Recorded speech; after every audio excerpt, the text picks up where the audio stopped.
अगर base same हो, दोनों की पावर डिफरेंट हो, तो हम जो नीचे वाली बेस होती है उसको हम ऊपर ले जाते हैं, और उसकी पावर अगर पॉजिटिव हो तो उसको हम क्या करते हैं, नेगेटिव कर देते हैं। फिर लॉ ऑफ एक्सपोनेंट का पहला रूल अप्लाई कर देते हैं कि बेस सेम हो जाती है, और बेस सेम होगी है तो पावर्स को हम क्या कर देंगे, ऐड अप कर देंगे। ये बेस सेम है, बेस को एक दफा लिखा और पावर्स को ऐड अप कर दिया। 8 प्लस माइनस 6 पावर्स को ऐड कर दिया, प्लस माइनस माइनस, तो 8 माइनस 6 आ गया, तो 5 पावर 8 माइनस 6 आ गया, 8 में से 6 निकाला तो क्या आ गया, 2 आ गया, 5 रेज पावर 2 आ गया, और 5 2 टाइम 5 रेज पावर 2 का मतलब ये है कि 5 को 2 टाइम्स मल्टीप्लाई करके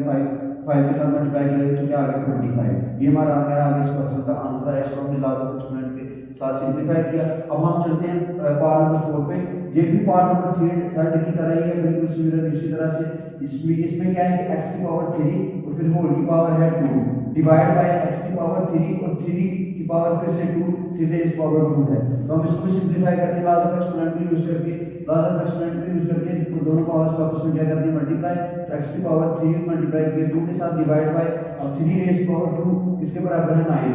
x की पावर 6 डिवाइड बाय x की पावर 9 आ गया। अब ये डिवाइड हो रहे हैं, दोनों वैल्यूज को इनको डिवाइड फ्रैक्शन फॉर्म में लिख दिया। फ्रैक्शन फॉर्म में फिर लॉ ऑफ एक्सपोनेंट यूज होगा, बेस दोनों की सेम है, तो हम ये जो नीचे वाली बेस है इसको ऊपर ले जाएंगे, और इसकी पावर पॉजिटिव है तो ऊपर जाएगी, तो क्या होगी, पावर नेगेटिव हो जाएगी। अब बेसिस सेम है तो पावर्स को क्या कर देंगे, ऐड अप कर देंगे। बेसिस सेम है, पावर्स को ऐड किया, 6 प्लस माइनस इंटू माइनस 6, तो 6 प्लस माइनस माइनस, तो माइनस आ गया, 6 माइनस 9 आ गया, x की पावर 6 माइनस 9 आ गई, और 6 में से माइनस का 9 निकाल तो x पावर माइनस 3, क्योंकि बड़ी वैल्यू के साथ माइनस है तो इसलिए इसके साथ क्या आएगी, माइनस 3 आएगी इसकी वैल्यू। अब x की पावर आई है माइनस, माइनस में पावर आई है जो एक्सपोनेंट है वो माइनस में। तो एक्सपोनेंट हमने जब लॉ ऑफ एक्सपोनेंट को पढ़ा था तो ये हमने कहा था कि जो एक्सपोनेंट है वो पॉजिटिव इंटीजर होना चाहिए, और ये भी हम रूल पढ़ा था कि अगर पावर माइनस में होगी तो उसको प्लस करने के लिए हम डिनोमिनेटर में ले जाएंगे, तो इसकी पावर नेगेटिव है तो इसको पॉजिटिव करने के लिए हमने क्या किया, इसको डिनोमिनेटर में ले लिया पॉजिटिव इंटीजर, एक्सपोनेंट को पॉजिटिव इंटीजर बनाने के लिए। तो ये हमारा आ गया इसका फाइनल आंसर। अब हम चलते हैं एक्सरसाइज 2.4 के क्वेश्चन नंबर 1 के पार्ट नंबर 4 पे, जो कि very very important long question है, और ये बोर्ड के पेपर में अक्सर पूछा जाता है। क्वेश्चन क्या है कि सिंपलीफाई करें लॉ ऑफ एक्सपोनेंट को यूज करते हुए 81 की पावर 9 मल्टीप्लाई डॉट मतलब मल्टीप्लाई 3 की पावर 5 माइनस 3 की power 4 and minus 1 into 243 divide by 3 power 2 into 2n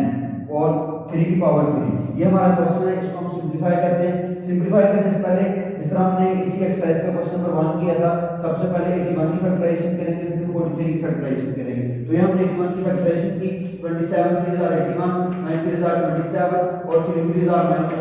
3 उसके बाद 43 की फैक्टराइजेशन की, 8 3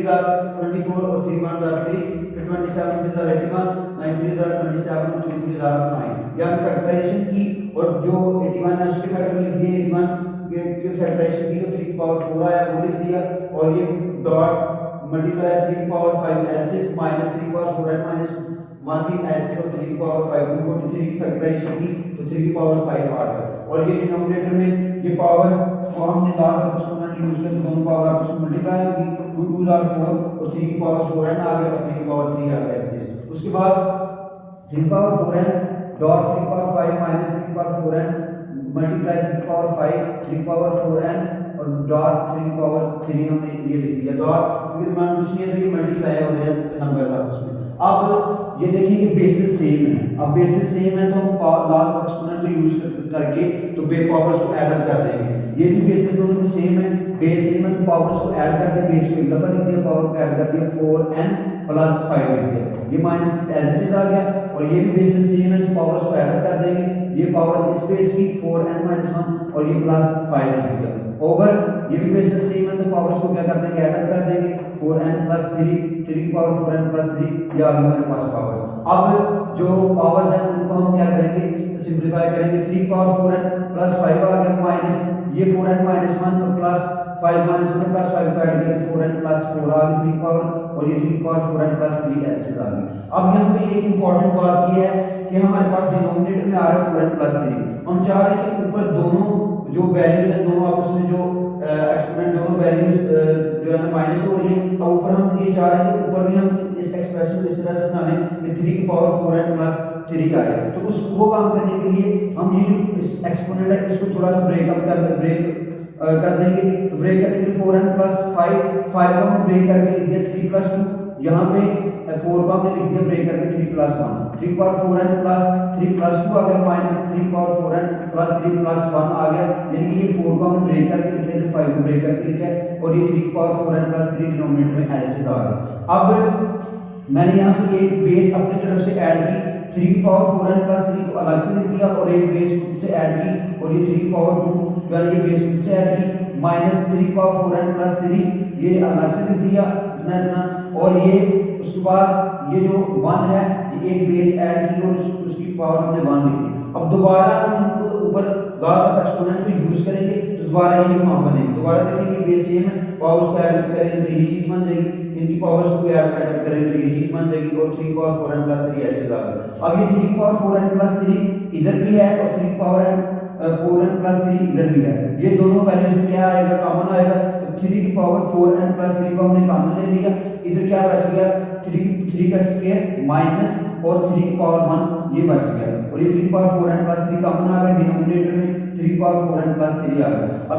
ये 3 की पावर 4n प्लस 3 और ये 3 की पावर 4n प्लस 3 आपस में क्या हो रहे हैं, डिवाइड हो रहे हैं, तो ये आपस में कैंसिल आउट हो जाएंगे, इनको हमने कैंसिल कर दिया, पीछे जो बच गया वो बच गया 3 का स्क्वायर माइनस 3 की पावर 1, तो 3 का स्क्वायर माइनस 3 की पावर 1 बच गया। अब 3 का स्क्वायर मीन के 3 2 टाइम्स आएगा, 3 मल्टीप्लाई 3, तो वो हमने 3 का स्क्वायर इसके बराबर होता है 9 की 3 की पावर 1 इसके बराबर होती है 3 की, तो 9 माइनस 3 आ जाएगा, और 9 माइनस 3 करेंगे तो क्या आ जाएगा 6 आ जाएगा, जो कि हमारा क्या है फाइनल आंसर है। तो ये लॉन्ग क्वेश्चन बहुत इंपॉर्टेंट है, इसकी आप प्रैक्टिस करें, और इसी एक्सरसाइज का लॉन्ग क्वेश्चन हमने एक्सरसाइज 2.4 का क्वेश्चन नंबर 1 देखा था, और क्वेश्चन नंबर 3 के भी 2 पार्ट लॉन्ग क्वेश्चन है, उसको आप ट्राई कीजिएगा और इसकी जो है ना अच्छे से प्रैक्टिस कीजिएगा, ये बहुत इंपॉर्टेंट लॉन्ग क्वेश्चन है, अक्सर बोर्ड के पेपर में ये क्वेश्चन पूछा गया है, और अगर किसी को इस पॉइंट की समझ नहीं आई तो आप लोग पूछ सकते हैं कमेंट बॉक्स में, आप कमेंट बॉक्स में पूछ सकते हैं, जिसके भी कोई क्वेश्चन है तो आप जो है ना पूछ सकते हैं। Thank you.